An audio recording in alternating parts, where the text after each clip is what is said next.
joining me now to discuss the extreme weather conditions is the head of campaign Environmental Rights Action, Philip Jakpor. Many thanks to you, Philip Jakpor, for joining us on this hour. So in 2019, the Nigerian Meteorological Agency announced that the extreme weather conditions experienced in 2018 would persist throughout 2019 and even now to the beginning of 2020. What do you make of this, and how can we link it to climate change?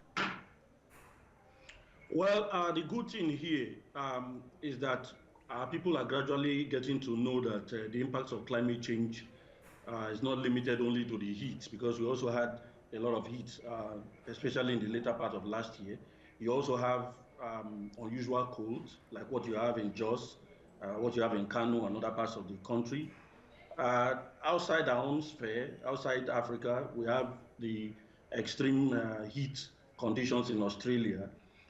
So it's actually crazy weather patterns. NIMET has done what it should do, which is sensitize Nigerians. And I think with what we are seeing, Nigerians are getting to know that this is really serious, the climate change impacts. And as such, we have to start planning. Over the years, we have been talking, but not much of planning. But now it behoves on governments and the relevant agencies daring to start putting, mitigatory plans in place to prepare Nigerians and do a lot of education. All right. Like you rightly said, there are extreme weather conditions reported around the country, especially Jos and Kano. But NIMET also said that, also predicted that these extreme weather conditions will lead to increase in disease incidences. You talked about mitigatory plans we should put in place. What are those plans that government should be putting in place right now? Well, first things first is to educate people. If you see, for instance, a lot of people were not prepared in Jos and other places. Of course, Jos traditionally had been a very, very cold place, but then a lot of people are not prepared. What you read in the papers, for instance, is that the prices of sweaters and every other, clothing that should make people feel warm are skyrocketed. So a lot of people are taking unawares. You even had deaths. So the role of the government is to ensure that people know these things.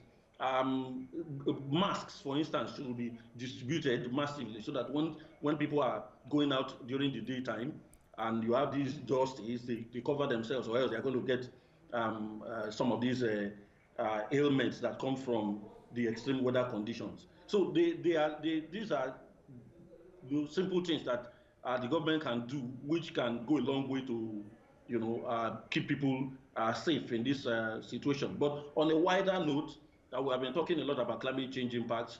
We've not seen too much in terms of government, moving into renewable energy and other, alternatives that would actually help us, as a people to cope with the climate change impacts. It's happening not only here, it's across the globe.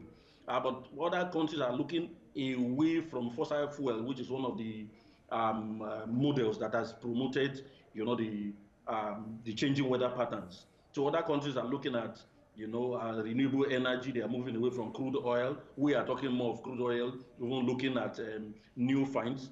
The other countries are looking at smart agriculture. They are looking at, mass transit to ensure that a lot of people keep their vehicles at home, and then we don't burn so much of fossil fuel. These are things that government can look into. NIMET is doing its best. Its early warning systems are improving by the year. But then ask yourself, because after this season, we're also likely going to have extreme rains also and flooding. Are we prepared for those? Those are the kind of things we want to see government look into to plan ahead, because once the rainy season starts also, we're going to be having flooding. This started in 2012, where we had about 21 states, I think, out of the 36 flooded. And till date, we have these floodings and nothing is done except raising alarm when it starts happening. All right, I'm afraid we do have to leave it there. Head Campaign Environmental Rights Action, Philip Jakpor, many thanks for your time.